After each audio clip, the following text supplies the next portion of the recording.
दोस्तों, मैं journalist doctor Harish Lakhera इस बार आपको सुदूर मां कामाख्या के मंदिर क्षेत्र के प्रांत असम के अहोम समाज को लेकर जानकारी दे रहा हूं। इसी अहोम शब्द से असम का नामकरण हुआ है।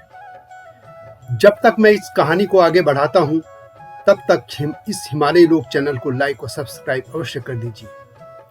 आप जानते ही हैं कि हिमालय क्षेत्र की संस्कृति, इतिहास, लोक, भाषा, सरोकार आदि को देश दुनिया के सामने रखने के लिए हिमालय लोक चैनल लाया गया है। आप इस आलेख को हिमालय लोक वेबसाइट में पढ़ भी सकते हैं। दोस्तों, यह सोचनीय विषय है कि हिंदी भाषी लोग भारत के अन्य क्षेत्रों के लोगों के बारे में बहुत कम जानते हैं। भारत का इतिहास भी दिल्ली के धर्मांध लुटेरे तुर्कों, मुगलों, पठानों आदि पर केंद्रित होकर लिखा गया है। इस कारण भारत के कई महत्वपूर्ण क्षेत्रों के महान राजाओं और लोगों की गाथाएं भुला दी गई। हिमालय क्षेत्र की भी यही कहानी है और दूर दराज के असम और पूर्वोत्तर क्षेत्र की भी यही। असम के इन वीर अहोमों ने धर्मांध लुटेरे पठान, तुर्क व मुगल आक्रमणकारियों को भारत के पूर्वोत्तर भाग में घुसने नहीं दिया था, जबकि ये लुटेरे मुगल पूरे भारत पर अपना अधिकार कर चुके थे।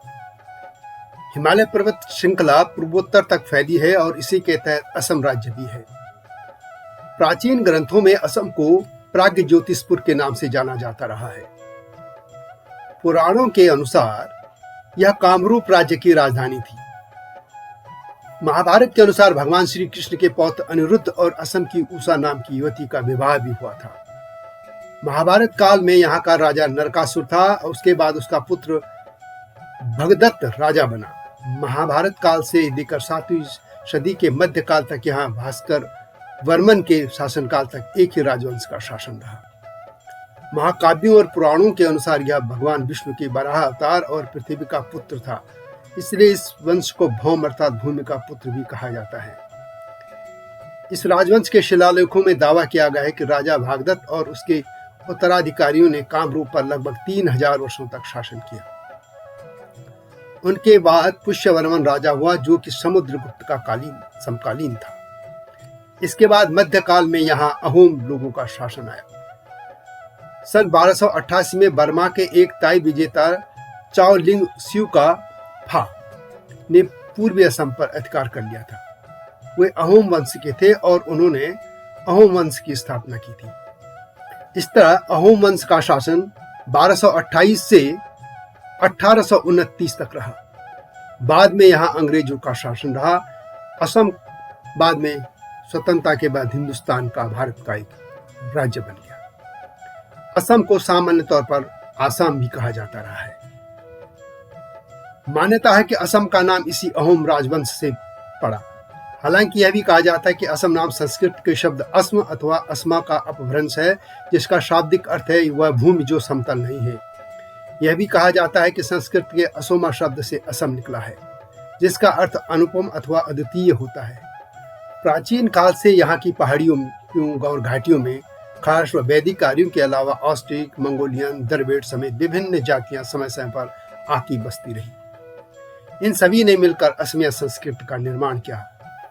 इस तरह आज के अहोम लोग और उनकी संस्कृति मूलतः ताई संस्कृति, स्थानीय तिब्बती, वर्मी और हिंदू धर्म से मिलकर बनी है। दोस्तों, अब असमिया समाज की बात करते हैं। अहोम उत्तरी बर्मा में रहने वाली शान जाति के लोग थे। अहोम साम्राज्य के संस्थापक छोलुंग सुकफा थे। इस वंश ने 13वीं शताब्दी से 18वीं सदी तक यानी 6 शताब्दियों तक असम पर शासन किया। छोलुंग सुकफा के नेतृत्व में अहोमों ने असम के पूर्वोत्तर क्षेत्र में 1228 में आक्रमण कर इस पर अधिकार कर लिया था। उस कालखंड में असम पर मुसलमानों के भी आक्रमण हो रहे थे, लेकिन अहोमों ने उनको वहां से मार भगाते रहे। धीरे धीरे अहोम लोगों ने असम के लखीमपुर, शिवसागर, दारांग, नौगांव और कामरूप जिलों में अपना राज्य स्थापित कर लिया था। अहोम राजाओं की राजधानी शिवसागर जिले में के वर्तमान जोरहाट के निकट गढ़गांव में थी। इस पूरी अवधि में 39 अहोम राजा गद्दी पर बैठे। अहोम राजाओं में 17वां राजा प्रताप सिंह और 29वीं राजा गदाधर सिंह बड़े प्रतापी थे। प्रताप सिंह से पहले के अहोम राजा अपना नाम अहोम भाषा में लिखते थे, लेकिन प्रताप सिंह ने संस्कृत नाम अपनाया और उसके बाद के राजा लोग दो नाम रखने लगे, एक अहोम और दूसरा संस्कृत भाषा का। अहोम लोगों का पहले अपना अलग जातीय धर्म था, लेकिन बाद में उन्होंने हिंदू धर्म स्वीकार कर लिया था। उनकी अपनी भाषा और लिपि भी थी, परंतु धीरे धीरे उन्होंने असमिया लिपि को अपना लिया था और यह लिपि संस्कृत और बांग्ला लिपि से मिलती जुलती है। कहा जाता है कि अहोम राजाओं ने असम में अच्छा शासन प्रबंध किया। वे अपने शासन का पूरा लेखा जोखा करते थे, जिसे बुरंजी कहा जाता है। इस कारण अहोम और असमिया दोनों भाषाओं में बहुत सी ऐतिहासिक सामग्री उपलब्ध है। अहोमों ने भुइयां यानी जमींदारों की पुरानी राजनीतिक व्यवस्था को समाप्त कर नया राज्य स्थापित किया था। अहोम राजाओं ने हमेशा ही कवियों और विद्वानों और रंगमंच को प्रोत्साहित किया। उनके शासनकाल में संस्कृत के कई महान रचनाओं का स्थानीय भाषाओं में अनुवाद किया गया। अहोम राजा राज्य की सेना का सर्वोच्च सेनापति भी होता था। युद्ध के समय सेना का नेतृत्व राजा स्वयं करता था और पाइक राज्य की प्रमुख सेना थी। ये पाइक दो प्रकार के होते थे। अहोम सैनिकों को गुरिल्ला युद्ध में महारत हासिल थी और उनकी जल सेना भी थी। अहोम राजा हिंदू थे और मुगलों ने इनके राज्य को अपने अधीन करने के लिए कई अभियान चलाए, परंतु उनको हर बार हार का सामना करना पड़ा। एक आध बार मुगल वहां सफल भी हुए, लेकिन बाद में उनको वहां से मार भगाया गया। जिस तरह से राजस्थान के कई राजपूत घराने हमेशा ही मुगलों से टक्कर देते रहे, उसी तरह असम के अहोम भी हमेशा मुगलों, तुर्कों, पठानों से लड़ते रहे और उनको मार भगाते रहे। परंतु विडंबना देखिए कि भारत के मैदानी क्षेत्रों के धूर्त इतिहासकारों ने उनका उल्लेख सही तरीके से नहीं किया और इतिहास में इस तरह हिमालय की पूरी जो ये बेल्ट है, उस क्षेत्र के तमाम प्रतापी राजाओं, समाज, लोगों, तमाम किसी का भी उल्लेख भारतीय इतिहास के पन्नों पे नहीं हो पाया और भारतीय इतिहास के पन्ने मुगलों के खून खच्चर और रक्त बहाने के जो उदाहरण से उनसे भरे रह गए, जिनको पढ़कर घृणा से मन भर जाता है। बाद में अंग्रेजों ने के समय 1832 में ब्रिटिश शासकों ने कुटिलता से अहोम राज्य को अपने नियंत्रण में ले लिया था।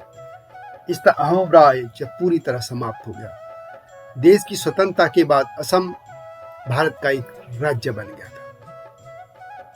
तो दोस्तों, यह थी असम के अहोम जाति का इतिहास। अगली कड़ी में अहोम जाति के महान वीर लाचित बोरफुकन को लेकर जानकारी दूंगा। आपको यह वीडियो कैसी लगी कमेंट में अवश्य लिखें और हिमालयी लोग चैनल को लाइक और सब्सक्राइब करना न भूलना। इसके अलावा इसके टाइटल सॉन्ग हम पहाड़ औला को भी सुन लेना, मेरा ही लिखा है, इसी चैनल में है। अगली वीडियो का इंतजार कीजिए। तब तक जय हिमालय, जय भारत।